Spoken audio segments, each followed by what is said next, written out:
I'll talk about my memories and experience with this group called Triozz.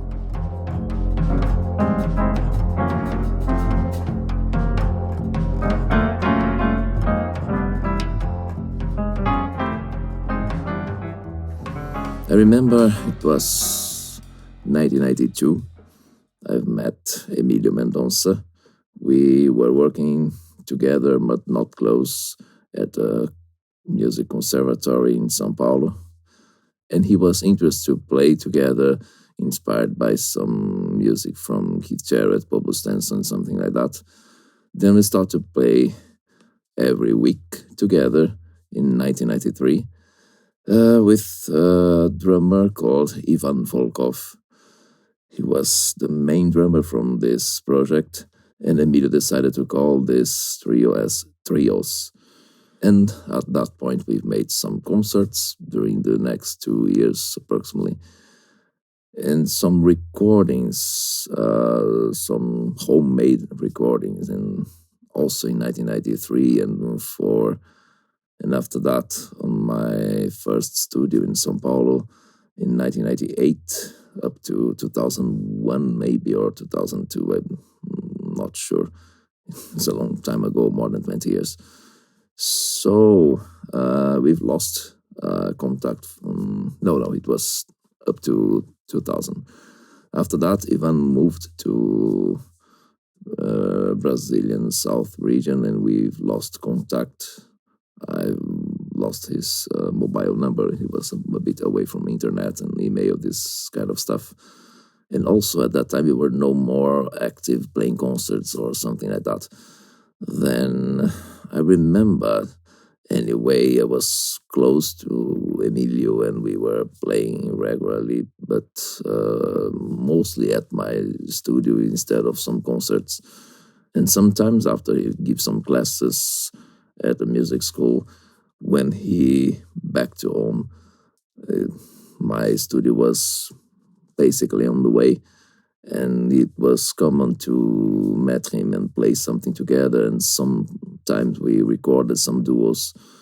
And one day, I remember clearly, it was in 2001, probably at the beginning 2001, but I'm not sure, maybe in February. Well, he called me and asked if it's possible to visit me and play a bit.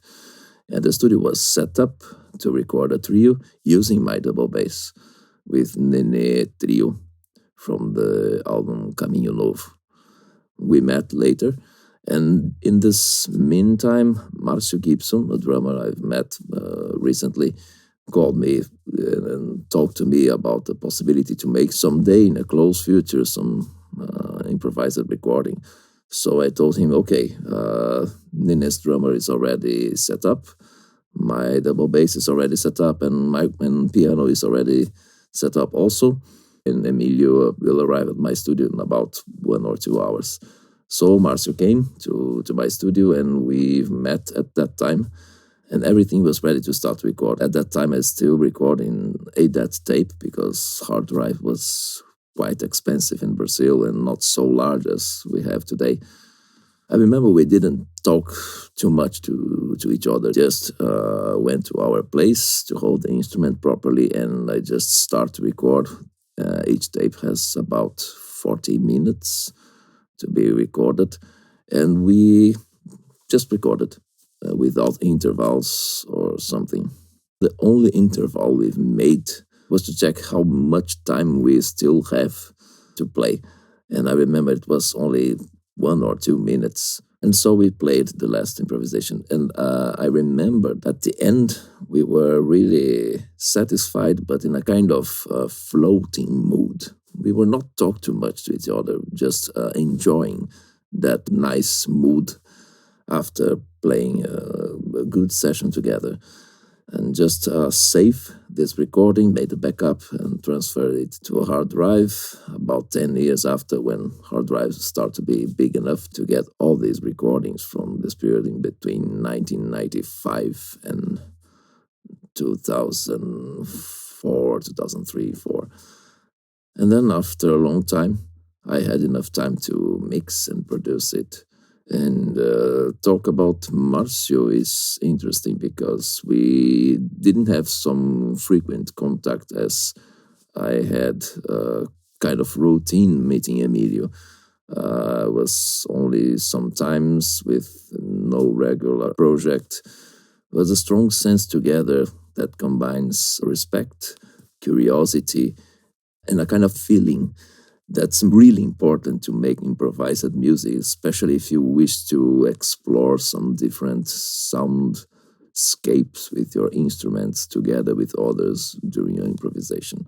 So it was the most important thing for me when playing with Marcio. We have no kind of planning to reach some specific result or even to go to some specific direction. Just having fun playing. And I really like the way he's devoted to music and to improvised music, and especially devoted to this kind of behavior that's important to be an improviser. It's better to exceed in this behavior instead of suppress yourself. And definitely Marcio is that kind of guy who never stop himself to try something different, even if there's a risk to fail. Especially when we are improvising, we are not exactly failing. We are under risk, constant risk. And it's important to have an open-minded and strong curiosity to deal with this risk and find something new. I called this feeling as searching for a self-surprise. This in combination with the way that Emilio thinks when he plays, because I feel Emilio more like a composer and a melodist who thinks about structure also with open mind, every time trying to find a way to tell a story. So I understand this combination was really interesting because we can clearly see some stories in between some interferences and everything working together, even in different directions. So that's my perception from this special meeting. And by the way, this is the only one session from Triozz with Marcio on drums. We've played sometimes together in other situations with more musicians, but there was not such a great and concentrated connection in comparison with this session.